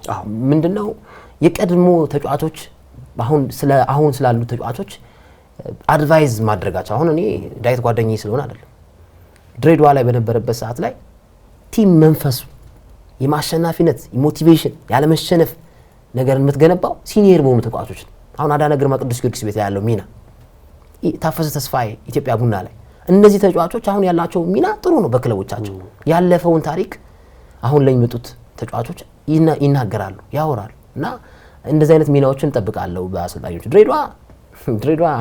ድሬዳዋና እንደውም ድሬዳዋን እኔ ከኢትዮጵያ ብሔራዊ ቡድንና ከዲኤስቲቪ ጋር ነው ማነጻጸር።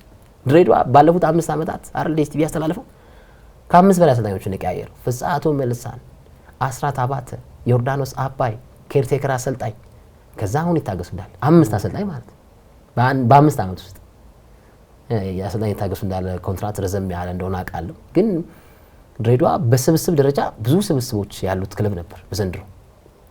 በመጀመሪያው ዙርም ብዙ ተጫዋቾችን አስፈርሟል።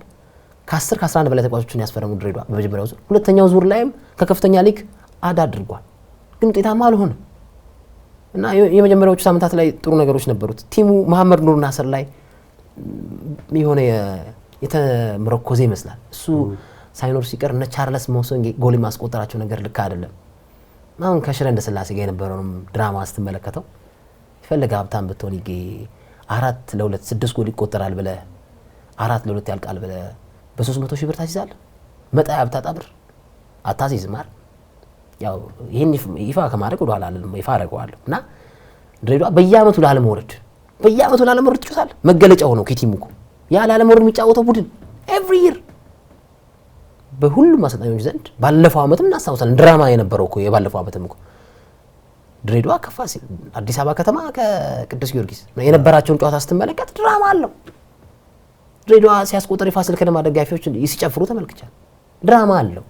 እና ድሬዳዋ እንደ ከንቲባው እግር ኳስ ወዳድነት ውጤታማ ያልሆነ ቲም ነው።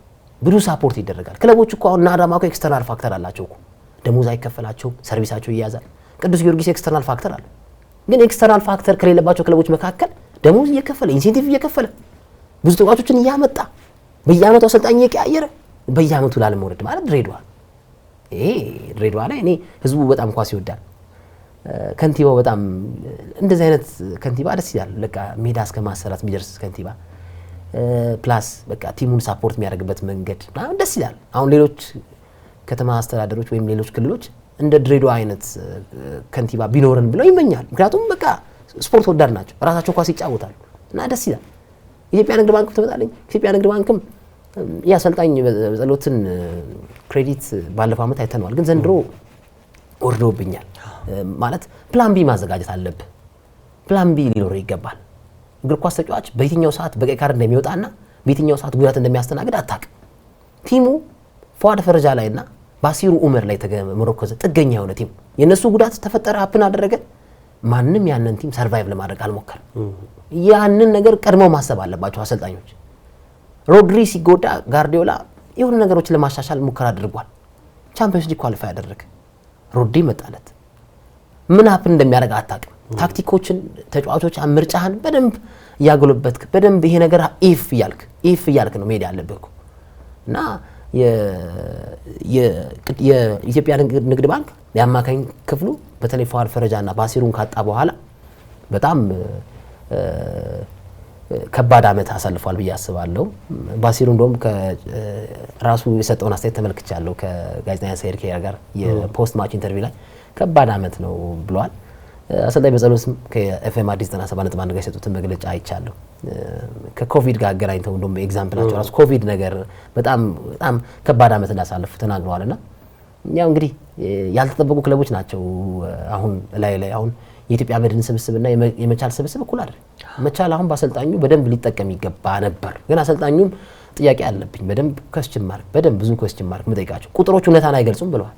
አሁን ከተናገሯቸው ነገሮች መካከል መቻል 4 ኮርና ካገኘ ኢትዮጵያ ቡና 2 ኮርና ካገኘ በጨዋታው 6 ኮርና ከተገኘ ቁጥር ታዲያ እውነት የለውም አለው።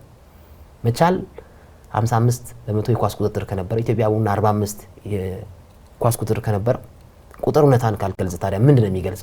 እና ያላቸውን ተጫዋቾች በደንብ ያለያዙ አሰልጣኝ ናቸው ብዬ አስባለሁ። ሲኒየሩና ታዳጊውን ተጫዋች የሚያዩበት መንገድ እኩል አይደለም። እነ ሽመልስ እናስቻለው ትልቅ ተጫዋቾች አሉ፣ እነ በረከት አሉ። ያ ግን እነሱና ሲኒየሮች እነ ፊሊሞን ገብረ ጻዲቅን የያዙበት መንገድ እኩል ነው? አይ ዶንት ቲንክ ሶ።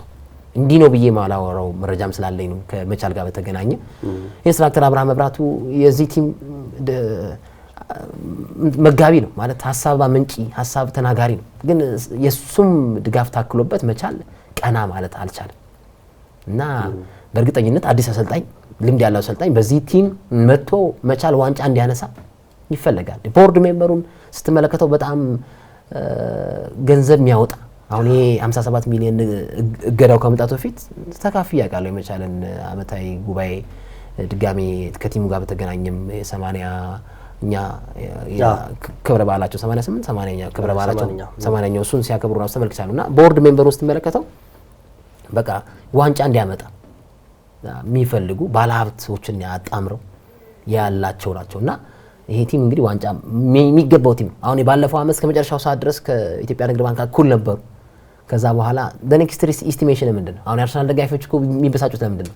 ባለፉት 2 አመታት ሁለት ጊዜ ዋንጫ እየደረሰ ሁለተኛ ሆኖ አጠናቀቀ። ኔክስት አርሰናል ዋንጫ ቲም ነው ብለህ ኮንፊደንሻሊ ትናገራለህ። ባይወስድም ኢስቲሜት ታደርጋለህ በደንብ። አሁን የመቻለም ላይም ሁለተኛ ስለወጣ ባለፈው አመት ዘንድሮ ዋንጫ ያነሳል ወይ ሁለተኛ ይወጣል ደግሞ ወደ ዋንጫ ያነሳዋል ወደሚለው ነው ብታደላው ማለት ነው። እና ያንን ነገር አልተመለከትኩም። በርካታ አሁን የኔ የፕሪሚየር ሊጉ ምርጥ ስብስብ መቻል የኔ ግን አሰልጣኝ አልባ ነው። አሰልጣኝ የለውም ብዬ ነው ተክሰው ያው እንደዚህ ስል አይችሉም አሰልጣኙ እያልኩ አይደለም። ግን ይሄን ስብስብ አሰልጣኝ ገብረመድህን ኃይሌ ቢይዘው ከዚህ የተሻለ ነገር ያደርጋል ብዬ አምናለሁ። ይሄ ግል ምልከታዬ ነው። ያው እንደው እያነሳ እንገኛለን። ምናልባት እንግዲህ ያው የአሰልጣኝ ገብረመድህን ኃይሌን መድንን ክሬዲት እያሳጣን አይደለም። በጣም ተፎካካሪ ቡድን ነው። ከኢትዮጵያ ብሔራዊ ቡድን ከተለዩ በኋላ ሙሉ ፎከሳቸውን መድን ላይ አድርገው እንግዲህ ውጤታማ የሆኑ አሰልጣኝ ናቸው፣ ልምድ ያላቸው አሰልጣኝ ናቸው። ይህንን ደግሞ ቅድም እንዳነሳው ታላላቆቹን በብዙ ገንዘብ የወጣባቸውን ተጫዋቾች ቢያገኙ ደግሞ በእርግጠኝነት በአፍሪካ ሻምፒዮንስ ሊግም ላይ ጥሩ የመሄድ እድል ይኖራቸዋል የሚል ሀሳብ ስለተነሳ ነው። እንደው ይህ የመላቀቅ ጉዳይ እናንሳ። ሜዳ ውስጥ የነበሩትን ጉዳይ አነሳን። አሁን ደግሞ ከሜዳ ውጭ ያሉት ጉዳዮች እጅግ አነጋጋሪ ናቸው። ውድድሩ ሊጠናቀቅ ሲል የኢትዮጵያ ፕሪሚየር ሊግ አክሲዮን ማህበር የሚያወጣው ከ10 ጨዋታ በፊት የነበሩት ጉዳዮች እንደው መላቀቅም ነበራቸው፣ ከዛም በላይ ነበሩ። ይሄ ከአቅም በታች መጫወት የነበሩባቸው ጨዋታዎች ነበር ብሎ ኦፊሻል አውጥቶት ነበር። ከዛ አረሳው ያን ራሱ። ምክንያቱም ወይ ደግሞ አጥንቻለሁኝ አይ እነዛ ጨዋታዎች አልነበሩም ወይ ደግሞ ነበሩ እነዚህ ጨዋታዎች ነበሩ። እንደው መረጃ ካለ ከምን ደረሰ እሱስ ጉዳይ ምንድነው? ዝም ነው በቃ። እኔ ሊጉን ተጠናቀቀ እኮ አሁን አይደል? ግን መጀመሪያ ወይ ሊጉ ሊጠናቀቅ ሲል እንደዚህ ዘለ ደርሼበታለሁ፣ እንደዚህ አይነት ጨዋታዎች ተገኝቶባቸዋል፣ ስለዚህ ቅጣት ይወሰናል። አይ ካልሆነ ደግሞ ምንም 10ም ጨዋታዎች በሰላም ነው የተጠናቀቁት አላለም። እሱ ራሱ ያስተዛዝባል። ልክ ነው። እንደውም እኔ ያው ማለት ከድሬዳዋና ከሱልሽራ ጋር በተገናኘ ያለውን የውርድ ነገር በተመለከተ መረጃዎችን አሰባስቤ ያለው ኦልሞስት ደን አውጣዋለሁ በቀጣይ ሲዲ ስፖርት ላይ። አንድ ያስገረመኝ ነገር ልንገር። ያው የኢትዮጵያ እግር ኳስ ድራማ አያልቅም። የኢትዮጵያ እግር ኳስ ተከታታይ ፊልም ነው፣ አክተሩ ማይሞትበት ፊልም እና ምናልባት እና ኃይሉ ጸጋዬን የመሳሰሉ ደራሲዎች ይህንን የእግር ኳስ ድራማ ቢደርሱት ምን ያህል ጊዜ ይፈጅባቸዋል ብዬ ሳስብ ኧረ ብዙ ዓመት። አሁን የምነግርህ ነገር አንድ 2 ክለቦች ናቸው እና ያው መረጃው ስላለኝ ነው ያው መጥቀስ አልፈልግም። እና ጨዋታው በአንደኛው ቡድን አሸናፊነት እንዲጠናቀቅ ተፈልጓል። 2-0 የመጀመሪያው አጋማሽ በአንደኛው ቡድን 2-0 አሸናፊነት እንዲጠናቀቅ ተፈልጓል። እና ይሄ ጨዋታ ከመደረጉ በፊት ይሄ ማች ፊክስ እንዲሆን ለሚለቀው ቡድን መሪ ገንዘብ ይሰጣል፣ ወደ 3 ሚሊዮን ገንዘብ። ያ ገንዘብ ቡድን መሪው ለተጫዋቾቹ አከፋፍለው ይሄን ነገር አድርግ ተብሎ ይነገረዋል። ቡድን መሪው ማለት ቡድን መሪው ብሩን ሲያከፋፍል ለሁሉም ተጫዋቾች አይደለም ያከፋፍል፣ ለ4 እና ለ5 ተጫዋቾች ያከፋፍል። ሲኒየር ለሚባሉት ወይ እንደዛ ነገር በቃ ይሄው እንደዚህ አርክ፣ ዛሬ ይሄ ጨዋታ እንደዚህ ማለቅ አለበት፣ ይሄን አርክ ተባለ ብሎ ለ4 ለ5 ልጅ ሰጠ። እና የሚገርም ተጫዋቾች ሰርቪስ ውስጥ ገብተው ስንት ተሰጠ አንተ እያሉ ሲነጋገሩ የምን ብር ሚለን በመሃል መጣ። በረኛው እኔ እንኳን አልደረሰኝም እኮ እንዴ አንተ ተሰጥቷል? አዎ ቼክ ነው የጻፈላቸው። ቼኩ ከጨዋታው መጠናቀቅ በኋላ የሚወጣ ቼክ ነው። ቼኩም አለኝ እና ልክ ፊክስ ከሆነ በኋላ በቃ በእንደዚህ ቀን ይወጣ ይሄ ቼክ ተብሎ ነው የተሰጠው። እና ለ4 እና ለ5 ልጅ የሰጠው ቡድን መሪ ሰው ሌሎች ተጫዋቾች ስላልደረሳቸው ፌል አደረገ። ጨዋታው በተባለው ሳይሆን ያለቀው በአቻ ውጤት አለቀ። ጨዋታው 0-0 ነው ያለቀው። እና ለኔ ሳይሰጥ ብለው የዛ ዕለት አመቱ ሙሉ ያልተጫወቱትን የጨዋታ መንገድ እና የመከላከል መንገድ አስደናቂ ግሩም ክሊራንሶች የፈጸሙበት ኢንተርሴፕሽን ያደረጉበት እንዲህ ብዬ ነው ቲሙ እንዳልጠቅሰው ደግሞ እና እንደዛ ያ ነገር እኔንም እንዳታስወጋኝ እሺ። ምክንያቱም የኢትዮጵያ ስለሆነ ነው። የኢትዮጵያ እግር ኳስ ስለሆነ ነው። እሺ ወይ ኬንያ ምናምን በሆነ እኮ አወጣዋለሁ። ታውኝ እና በዚህ ደረጃ ያሉ በጣም እግር ኳሳዊ ጥላሸቶች የበዛበት የኢትዮጵያ እግር ኳስ ማች ፊክሲንግ ለማድረግ እና ብዙ ነገሮችን ትሰማለህ። ይላኩልሃል እኮ ከዛ ወገን ነው የሚልኩል። ያው ብዙ መረጃዎችን ይፋ የሚያደርግ ተቋም የለም እና ለእውነተኛ ላይ ባሉ 3 4 5 ጋዜጠኞች አይ እነሱማ ምንም ይሄንን ተዳፍረዋል ብለው ለሚልኩ ሰዎች ይደርሳል መረጃ እና የምላቀቁ ነገር እዚህ ስቴጅ ላይም ደርሷል። እና ያሳዝናል። ጨዋታዎች ሲሞከሩ ትመለከታለና እኔ የድሬዳዋና የሱልሽረን ጨዋታ በተመለከተ እሺ አስራት ኃይሌን ነገነነን እነስዩም አባተን የሚያስታውስ አንድ ውድድር የተከናወነ ነው በአበበ ቢቂላ ስቴዲየም በ9 ክለቦች መካከል የቀድሞ ቡና፣ ሻላ፣ አበበ ቢቂላ እና የጨዋታው ዕለት ማክሰኞ የተደረገው ጨዋታ ዕለት ስቴዲየም ያሉ ሰዎች ራሱ ደውሎልኛል። 4-2 ያልቃል እየተባለ ነው 3 ሰዓት ላይ ምናምን 4-2 ያልቃል እየተባለ ነው ምናምን ከጨዋታው በፊት 3 ሰዓት 3 ተኩል ላይ ስቴዲየም ከአበበ ቢቂላ ነው የተሰሙት። እና ጥያቄ ይፈጥርብሃል ይሄ ነገር። ይሄ በደንብ ጥያቄ እንዲፈጥርብህ ያደርጋል። ኢቭን ያውም ስም ሜንሽን ስለማድረግ ስለማልፈልግ ኢትዮጵያ ውስጥ ያሉ የውርድ ተቋማት የኢትዮጵያን እግር ኳስ ገበና የኢትዮጵያን እግር ኳስ ብልሹነት የሚያውቁ የውርድ ተቋማት ይህንን ጨዋታ ከሲስተማቸው አውጥተውታል። የኢትዮጵያን ጨዋታ ከሲስተማቸው ሪሙቭ አድርገዋል። የሚያውቁ አሁን ተበላን ብለው ደግሞ እኛ ጋር የላኩልን መረጃዎች አሉ። ተበላን በዚህ መንገድ ተበላን ብለው የተላክሉናል። የኢትዮጵያን እግር ኳስ ማያውቁ የኢትዮጵያን እግር ኳስ የማያውቁ በነገራችን ላይ ብዙ የቤቲንግ ውርድ ተቋማት ኢትዮጵያ ውስጥ የሚበሉት ገንዘባቸው የሚቦጠበጠው በኢትዮጵያ ፕሪሚየር ሊግ ጨዋታዎች እንጂ በአርሰናልና በማንቸስተር ሲቲ ወይም በፊፋ የክለቦች ዋንጫ አይደለም የሚበሉት። እና እኔ በአይኔ ያየሁት ነገር ነው። አንድ ወርሃዊ የ5,000 ብር ደሞዝተኛ ኑሮ እንደዚህ በጋለበት ሰዓት በ5,000 ብር በደሞዙ 4 ድሬዳዋ ሱልሽረ 2 ብሎ ይሄዳል። እስኪ ባለው ማለት ነው ባለው በቃ አሁን ምን ያህል ኑሮ እንደናረ ታውቃለህ። በጣም ከፍተኛ የሆነ የኑሮ ውድነት ነው ያለው ኢትዮጵያ ውስጥ እና በደሞዙ የቤት ኪራይ አለ፣ አስቤዛ አለ። በደሞዙ በ5,000 ብር 4 ለ2 ብለህ ትቆርጣለህ። ሀብታሙስ ሀብታም ነው 200,000 ብር ቢበላም ሌላ ሪዘርቭ ገንዘብ አለ። ይሄ እኮ ወራዬ ደሞዝተኛ ነው በ5,000 ብር በአይኔ አይቻል። ከዛ የሆነ ሆነ ጨዋታው ሲያልቅ በጣም ነው የገረመኝ። አራራት ሲያልቅ እና በጣም ያሳዝናል። ስለዚህ የሊግ አክሲዮን ማህበሩ አሁን ጆሮ ዳባ ልበስ ብሎ ቁጭ ብሏል ማለት ነው። ያ ቅድም እንዳልኩም የ10 ጨዋታዎቹን ጉዳይ ስላለ ነው። ከዛም በላይ መላቀቅ ወይም ደግሞ ያልተገቡ ቅድም እንዳልከኝም አሁን እንዳወራው መረጃውም እንደደረሰ የተለያዩ ክለብ ተጫዋቾችም አሰልጣኞችም የቡድን መሪዎችም የተሳተፉበት የጨዋታ መላቀቅ እንደነበረ የሊግ አክሲዮን ማህበሩ ደርሶት ነበረ። ኦፊሻል ፔጁ ላይም ለጥፏል። ይፋ አድርጋለሁ ብሏል። ግን አሁን አለቀ። የሚቀጥለው ዓመት ላይ ነው ይሄን ይፋ የሚያደርገው ነውስ አሁን በ16 ቡድኖች ሊቀጥል ይችላል ተብሎ ነው እየተገመተ የሚገኘው። አይ ደግሞ 20 ቡድኖችም ደግሞ አሁን ቀጥታ ሊገቡ ይችላሉ ተብሎ ይገመታል። ቅድም ደግሞ እንደተገለጸው አቶ ክፍሌ ሰይፈ ስራ አስኪያጁ እርግጠኛ አይደሉም። እስካሁን በሂሳባዊ ስሌት የወረዱ ቡድኖች አሉ፣ ነገር ግን ሊመለሱ ይችላሉ የሚል ሀሳብ ደግሞ ሰጥቷል። እንደው ምን አይነት ሊግ ውስጥ ነው ያለ ነው ማለት እንደው የኢትዮጵያ እግር ኳስ እንደው ከዚህ ትንሳኤ ውስጥ እንዴት ነው የሚወጣው? ከእንደዚህ አይነት ነገር ውስጥ እንደው አስቸጋሪ ስለሆነ እኮ ነው ይሄን የምናነሳው። ቅርብ ነው አይረቅም የኢትዮጵያ ትንሳኤ ቢል ጀምር። ያው ሚዲያዎች ከሰሩበት በእርግጥ መስዋዕትነት እንደኔ መስዋዕትነት የሚሆኑ ግለሰቦች ያስፈልጋሉ። ግን ደግሞ ምን አገባኝ ደግሞ ትላለህ ደግሞ አንዳንዴ እኮ ማለት ለማይለወጥ ነገር። አሁን እኔ ይሄ እኮ ዘንድሮ የመጀመሪያ ጊዜ አይደለም። ቅዱስ ጊዮርጊስ ተበድሎ ያውቃል።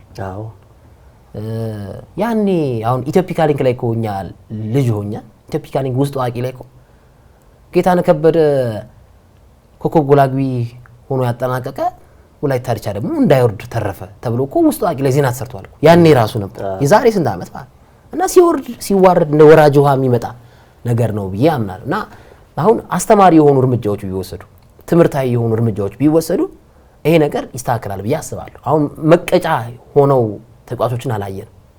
ተጫዋቾች እንደዚህ ፈጽመሃል ተብሎ ሲቀጣ አልተመለከትም። አሁን ውጭ ሀገር ቢሆን በእርግጥ በጣም ኢንቨስቲጌት የሚፈልግ ነገር ነው። ግን አሁን የኢትዮጵያ ፕሪሚየር ሊግ አክሲዮን ማህበር በ4 ክለቦች እና በ16 ተጫዋቾች ላይ በሶስተኛ ወገን ገንዘብ ተቀብላቸዋል ብሎ መርምሮ ያገኘው መረጃ ይፋ አድርጓል። ቤት ሸጠናል አሉ። ሄደው ቼክ ሲያደርጉ አልሸጡም። በሶስተኛ ወገን ገንዘብ እንደተቀበሉ አረጋገጠ እና አሁን ቅጣት ቀጥቷቸዋል። ተፈጻሚነቱ እውን ይሁን አይሁን አናቅም፣ ግን እንደዚህ ነገር መጥቷል። ይሄ አሁን ትልቅ አስጀማሪ ነገር ነው እና አሁን ሌሎችም አሁን ይህንን ተግባር ይህንን መጥፎ ነገር ለማረቅ አስተማሪውን ቅጣቶችን ስትቀጣ አይ ባለፈው አይነት ቅጣት ስለተቀጣ ያ ቲም እኔም ከዚህ መማር አለብኝ ብለው ክለቦች ተጫዋቾች ራሳቸውን አቮይድ እንዲያደርጉ ትናገራለህ። አሁን በዚህ በቤቲንግ ዙሪያ የኢትዮጵያ ቡና ተጫዋች ነበር አይደል የዛሬ 2 ዓመት ናትናኤል የሚባል ማታ የሚባል ቅጽል ስም ያለው አሁን የት እንዳለ አላውቅም። እኔም ኢንተርቪው አድርጌዋለሁ በወቅቱ እና ጋዜጠኛ ሰይድ ኪያር ኢንተርቪው አድርጎታል እና ማስታወሰው እጅ ከፍንጅ የተያዘው እሱ ባጃጅ አንድ ባለ ባጃጅ ሹፌር አመቶ ወረቀት ሲሰጥ ለከሌ ስጥልኝ ብሎ ሲሰጥ ለኢትዮጵያ ቡና አመራሮች ደረሳቸው እዛው ሆቴል ውስጥ ማለት ሲያዩ ራሱ ቡና አይገባባም ነው ምናምን ያለው ቦስቲም ስኮር ነው ያለው እና ይሄ አሁን ተቀጥቶ ተመልክቻለሁ። ወራትም ቢሆን ተቀጥቶ ተመልክቻለሁ። ተቋጩ ቢያንስ እርምጃ ተወስዶበታል።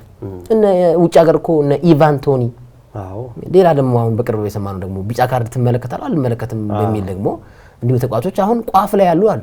ብራዚላዊ ተጫዋች የአማካኝ ተጫዋች ስሙን ዘነጋሁት ብዙ የሀገር ውስጥ እግር ኳስ ላይ ስለምንመለከት እና አሁን እንደዚህ አይነት ትምህርታዊ የሆኑ እርምጃዎች ቢወሰዱ ሌሎች ያን ነገር ድርጊቱን የመድገም የማቀጣጠል ነገር አይኖርም፣ ይቀንሳል።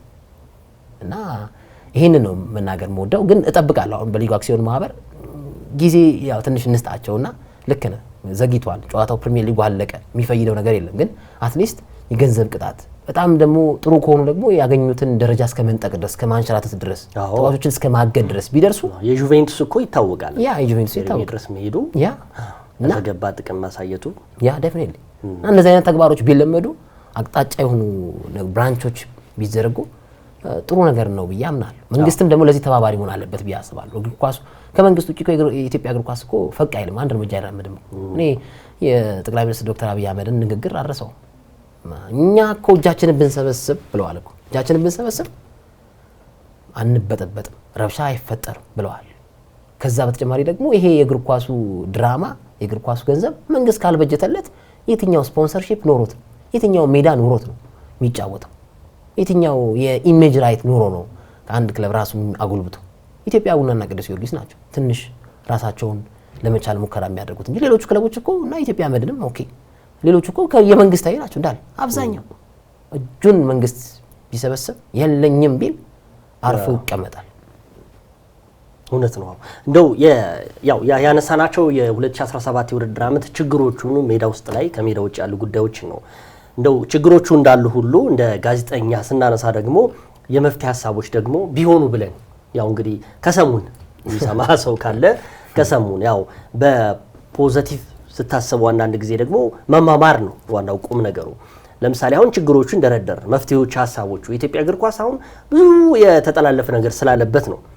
በዛ ላይ ደግሞ ነገሮች እየጠለፉ ነው። እንደውም የዛሬ 8-7 ዓመት አስታውሳለሁ ነብሱን ይማራው ሙልጌታ ከበደ ከአሜሪካን ሀገር መጥቶ እንግዲህ በኢትዮጵያ እግር ኳስ ታሪክ ላይ ትልቅ አሻራ ያለው ብዙ ጎሎችን ያስቆጠረ የፊት መስመር አጥቂ ነው።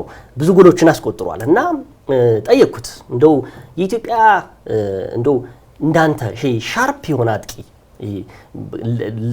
ለብዙ ጊዜ የሚያገለግላት አጥቂ ለማምጣት እንደው ምንድነው መሰራት ያለበት ብለህ ታስባለህ የሚል ጥያቄ ነበር የጠየቅኩት። እሱን ለማድረግ እውነት ለመናገር ኢትዮጵያ አንድ ማድረግ ያለባት ትክክለኛ 9 ቁጥር አጥቂ እንዲኖራት መጸለይ ብቻ ነው አለ። አለበለዚያ አይወጣላትም። እንደዚህ አይነት ደረጃ ነው የደረሰው። እንግዲህ መማረር ይመስለኛል። ስለዚህ አሁንስ እንደው ሊግ አክሲዮን ማህበሩ አሁን ያለፉትን ነገሮች አልፎበታል። ቀጣይም ደግሞ ያው አይታወቅም ሪዛን የሚያደርጉ ሰዎች ሊኖሩ ይችላሉ። ለወጣቱም የሚያስተላልፉ ሰዎች ሊኖሩ ይችላሉ። ከዛም በተረፈ ደግሞ እንደው ለሊጉ ለእግር ኳስ ወዳዱ ሲባልም ደግሞ ነገሮችን ገሸሽ ታረጋለህ። እንኳን እግር ኳስ እኮ ፖለቲካውም ገሸሽ እየተባለ ነው እየተሄደ ያለው። ስለዚህ እንደው የመፍትሄ ሀሳብ እንስጠውና እናጠናቅ። እንደው ወደፊትስ ምን እንጠብቃለን? የሚቀጥለው ዓመት የውድድር ዓመት ላይ አሁን በ16 ክለቦች ሊጀምር ይችላል፣ 10 ከተሞች ላይ ደግሞ ሊደረጉ ይችላሉ የሚል ሀሳቦች እየተነሱበት ይገኛሉ። እንደው የ5 ዓመት ኮንትራቱም ሱፐር ስፖርትም ጨርሷል። በቀጣይ የኢትዮጵያ ፕሪሚየር ሊግ ዕጣ ፈንታ ምን ይመስላል? እንዴት ነው ተስተካክሎ መሄድ ያለበት? እናንሳ እስኪ እሱን እንደ መፍትሄ ሀሳብ። አዎ እንግዲህ ብዙ ነገር አንስተናል በዚህ ፕሮግራም ላይ ከዚህ በፊትም እናንተም ሌሎች ሚዲያዎችም ስለ መፍትሄ ሀሳቡ አንስተዋል ብዬ አስባለሁ። አሁን እኛ ጋር የምክክር መድረክ የለም። ውጭ ሀገር ስትመለከት አሰልጣኞች የውድድር ዓመታቸውን ካጠናቀቁ በኋላ የሚገናኙበት መድረክ አለ። እኔ ጋር ያለው ክፍተት ምንድነው? አንተ ጋር ያለው ክፍተት ምንድነው? ብለው የሚያወሩበት አጋጣሚ አለ። ኢትዮጵያ ውስጥ ስትመለከተው አሁን እንደዚህ አይነት የውይይት መድረኮች አሰልጣኝ በቦክስና አሰልጣኝ ለመምታት ሲመለከት ሰላም ሳይባባሉ ነው። ራሳቸው አሰልጣኝ ገብረመድህን ተናግሮታል። የሚጋነን ጉዳይ አይደለም፣ ግን ከአሰልጣኝ ውበቱ አባተ ጋር እንዳልተጨባበጡ ምናምን ይታወሳል። እና እኛ አሁን የአሰልጣኞቻችን የተጫዋቾቻችን ውህደት ጥምረት መጨረሻ ላይ ፋይናል ዴስቲኔሽን ብሔራዊ ቡድን ዋሊያዎቹ የኢትዮጵያ ቡና፣ የፋሲል ከነማ፣ የባህር ዳር፣ የወልዋሎ የነዚህ ሁሉ ጥምረት የኢትዮጵያ ብሔራዊ ቡድን ነው የሚገነባው። እኔ አሁን ባለፈው አንስቼዋለሁ። ለምሳሌ ሀገራችን እግር ኳስ እንዲያድግ ህጎች መቀየር አለባቸው። የውጭ ሀገር ግብ ጠባቂዎችን መቀነስ ያለበት የኢትዮጵያ እግር ኳስ ፌዴሬሽን በቃ አያስፈልግም። አንድ ኢትዮጵያዊ ግብ ጠባቂ ራሱን እያሻሻለ ሀገሩን ለማገልገል ቢያቅድ ቢያልም የተሻለ ነው ብዬ አስባለሁ። የውጭ ሀገር ተጫዋቾች ቁጥር ከ3 ወደ 5 ከፍ ብሏል ዘንድሮ። አሁንም የፕሪሚየር ሊግ ከፍተኛ ጎል አስቆጣሪ ኢትዮጵያዊ ተጫዋች አይደል፣ ትውልደ ኤርትራዊ ነው አሊ ሱሌማን። ያለፉትን ዓመታትም ስትመለከት እስማኤል ኦራጎሮ። ኢትዮጵያን ተጫዋቾች ኢትዮጵያን 9 ቁጥሮች የት ሄዱ ብለህ እንድታስብ እንድጠይቅ የሚያደርግ ነገር እና ህጎቹም አሜንድ መደረግ አለባቸው። የውይይት መድረኮች አሰልጣኝ አብርሃም መብራቱ በብሔራዊ ቡድን በነበረበት ሰዓት ይመስለኛል የሐዋሳ ላይ እንደዚህ አይነት ሴሚናር ነበር፣ የውይይት ሴሚናር አሰልጣኝ ከአሰልጣኝ ጋር እና ብዙ እኛ ጋር መከባበር የለም። ተጫዋቾች ላይ አሰልጣኞች ላይ መከባበር የለም። አንዱን ለማባረር ለማሰናበት የሚሰረስሩበትን ነገር ነው የምንመለከተውና ከህጉ አኳያ ኢትዮጵያ እግር ኳስ ፌዴሬሽን ፓናል ዲስከሽን የሆነ በየ2 ወሩ ምናምን ቢያደርግ አሁን 29 እኮ የምናዘጋጅ ከሆነ እኮ እየደረሰ ከሆነ እኮ 29 የምናዘጋጀው ታዲያ በምንድን በጊኒያዊ በዩጋንዳዊ አጥቂ ነው የምናዘጋጀው? አጥቂ የምናደርገው እሱን ነው ወይስ ደቡብ አፍሪካዊ ተጫዋችን ይዘን ነው የምንጫወተው? በአፍሪካ ዋንጫ ኢትዮጵያን ተጫዋቾች የሚያደርጉበትን መንገድ መመልመል፣ መቅረጽ ይህን ማበጀት አለባቸው ብዬ አስባለሁ። እግር ኳስ ፌዴሬሽኑ፣ ሊግ አክሲዮን ማህበሩ አሁን የኢትዮጵያ ብሔራዊ ቡድን ከማሌዥያ ብሔራዊ ቡድን ጋር ሊጫወት ነበር፣ ግን ሊጌን አላቋርጥም አለ አክሲዮን ማህበሩ። መብቱ። እንደዚህ አይነት ግን ማለት ጥሩ ነገሮች ቢጀመሩ ጥሩ ነገሮች አንድ ነገሮችን መከባበር የፓናል ዲስከሽኑ ቢፈጠር ጋዜጠኞች ጋር እኛ አሁን ለምሳሌ ጋዜጠኞች ስንተች እኮ ማለት ጠልተን አይደለም፣ ግለሰብን ተቋምን ጠልተን አይደለም፣ ክፍተቱን ነው የምንናገረው አይደል? ጋዜጠኞችን ያማከለ የውይይት ሀሳቦችን ማፍለቅ እንዲህ ቢደረግ እንጂ ልክ ጉንዳን እንዳየ አጥንት እንዳየ ጉንዳን ጥርግርግ ብለ አሜሪካ ጉዞ ላይ መሄድ አይደለም ያለብህ። የውይይት መድረኮች ፈጥረ ብሔራዊ ቡድን እንዴት እናገዘው ምናምን ቢደረግ የእግር ኳሱ ይለወጣል እና እርምጃዎቹ ቢወሰዱ ጥፋተኛ የሆኑ ግለሰቦች በጣም ኢንቨስቲጌት ተደርጎ እነሱ ላይ እርምጃ ቢወሰድ መማሪያ ይሆናሉ። እነዚህ አይነት ተግባራት መደረግ አለባቸው ብዬ ነው የማስበው እና ሚዲያውም የራሱ አውትሌት ሊኖረው ይገባል። ዘለህ ስለ ማንቸስተር ዩናይትድ እና ስለ ሪያል ማድሪድ ማውራት የለብም። ስለ ሀገር ውስጥ የተወሰነ እንደ ኢትዮጵያዊነት እንደ ፕሮክሲሚቲ አሁን የጋዜጠኝነት ሙያ ስትማር ፕሮክሲሚቲ ታይም ላይንስ ምናምን ይባሉ ኤሌመንቶች አሉ አይደል? እኔ የት ነው ያለሁት መገኛዬ? እኔ ቢሮዬ ኤንቢሲ ነው አይደል? ለጋር ጋር ነው አይደል? የኔ ቢሮ እኔ ለኢትዮጵያ እግር ኳስ ፌዴሬሽን ይቀርባል የኔ ቢሮ በቅርበት ደረጃ በፕሮክሲሚቲ ደረጃ። ከዛ በኋላ ነው ብዙ ኪሎ ሜትሮችን አቋርጬ ወደ እንግሊዝና ወደ ስፔን ሄጄ ስለ አርሰናል ስለ ሪያል ማድሪድ ማነሳው። ይህንን ነገር ሚዲያውም ራሱ ኃላፊነት ሊወስድ ይገባል ብዬ አስባለሁ። እና አትሌቲክስ ላይ ያለ ውጤታማነት ወደ እግር ኳሱ እንዲመጣ ሁሉም በሙያው የራሱን የሆነ ሪፍሌክሽን ማስቀመጥ አለበት። አመራሮች ራሳቸውን ነፃ አድርገው ይሄ ትራንስፓረንሲ ኤንድ አካውንታቢሊቲ የሚባለው ነገር ዲቨሎፕ ማድረግ አለባቸው ብዬ አስባለሁ። አዎ እንደው ልክ ነው። የውይይቱ ወይም ደግሞ የመፍትሄ ሀሳቦችን እያቀረብን እንገኛለን። እንደው ምልህ የኢትዮጵያ እግር ኳስ ትልቅ ተግዳሮቶች ነው ከፊቱ እያጋጠሙት ያሉት። የአንድ ሰሞኑ ወሬ እየሆነ ነው እየተቸገርን ያለ ነው። እንግዲህ እንደምታስታውሰው የዛሬ ዓመት ኦሎምፒክ ምን ያህል ነውጥ ሆኖ እንደነበር ከዛስ ተረሳ።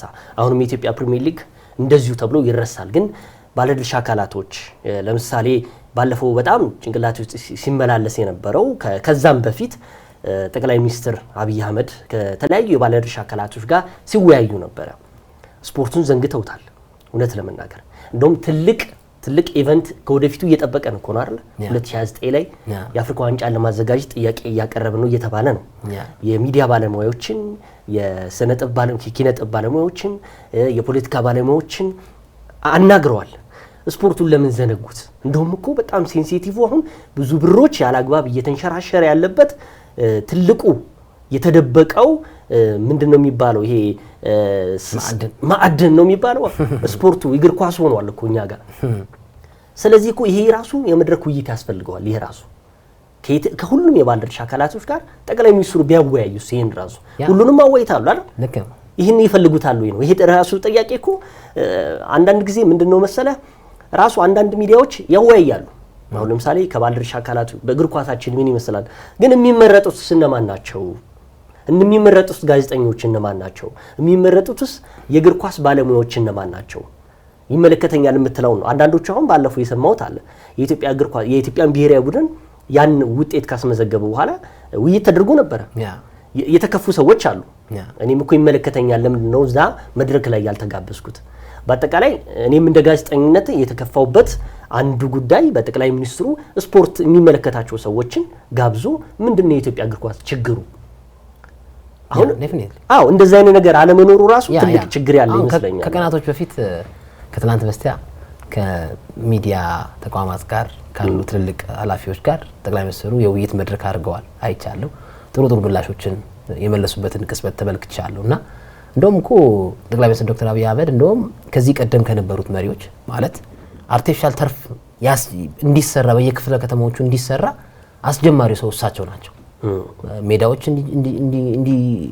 እንዲሰሩ ታዳጊዎች በዚህ ሜዳ ላይ እንዲጫወቱ አሁን እኔ ልደታ ክፍለ ከተማ ላይ ብዙ ሜዳዎችን ሄጄ ጎብኝቻለሁ፣ ዜና ሽፋን ሰርቻለሁ። ይሄ የእሳቸው አሻራ ነው፣ የእሳቸው አስጀማሪነት ነው።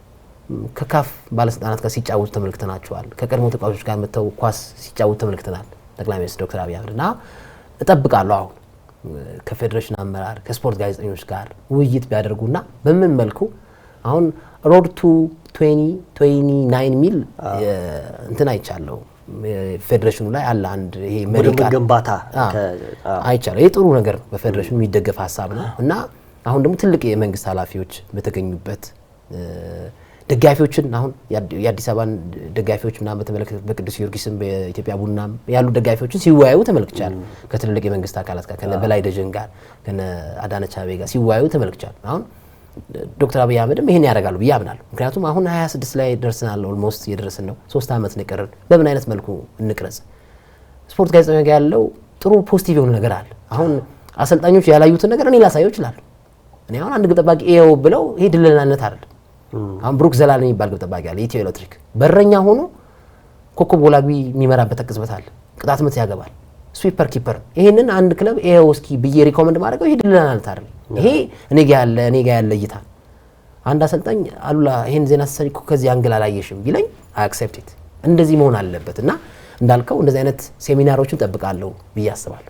አሌክስ እንግዲህ በጣም አመሰግናለሁ። ሀገሬ ቲቪ ድረስ ተገኝተህ በኢትዮጵያ እግር ኳስ ላይ የተለያዩ ጉዳዮችን አንስተናል። እንግዲህ ሌላም ጊዜ እንደዚሁ የሚነሱ ጉዳዮች ይኖራሉ። እጅግ አመሰግናለሁ። አመሰግናለሁ ይጌ፣ ምንም ችግር የለም። ሌላም ጊዜ መጥቼ ሀሳቦችን ለማድረስ ዝግጁ ነኝ። የሀገር ውስጥ ስፖርት ላይ ስለምትሰሩ ምስጋና ይገባቸዋል። ሀገሬ እንደ ስም ሀገሬ ስለሆነ በሀገር ውስጥ ስፖርት መስራት ግድ ይለዋልና እናንተንም አመሰግናለሁ ስለጋበዛችሁኝ። ክቡራን ተመልካቾች፣ አድማጮች የዚህ ክሩ ባል አጠቃላይ ክሮዎቹንም ቴክኒሻን፣ ካሜራማን፣ ኤዲተሮቹንም ሁላችሁንም አመሰግናለሁ። ወደ ጤንነት ተመልሻለሁ። ስለተጨነቃችሁ ስላደረጋችሁ ነገር ሁሉንም የስፖርት ቤተሰብ አሰልጣኞች፣ ተጫዋቾች ተጨንቀው ደውለዋል። አመሰግናለሁ። ሀገሬ ቲቪም ስለጋበዘኝ ምስጋና ላቅ ያለ ነው። አመሰግናለሁ። የተከበራችሁ ተመልካቾቻችን ከሀገሬ ቴሌቪዥን ተከታተሉት የነበረው ሳምንታዊው የስፖርት ፕሮግራማችን ይህንን ይመስል ነበረ። ይገደብ አባይና አሉላ ፍሬው ቆይታ አብረን ቆይታ አድርገናል እናንተ ጋር። በሚቀጥለው ሳምንት በተለያዩ ጉዳዮች እንመለሳለን። እስከ ሳምንት መልካም ሳምንት ይሁንላችሁ።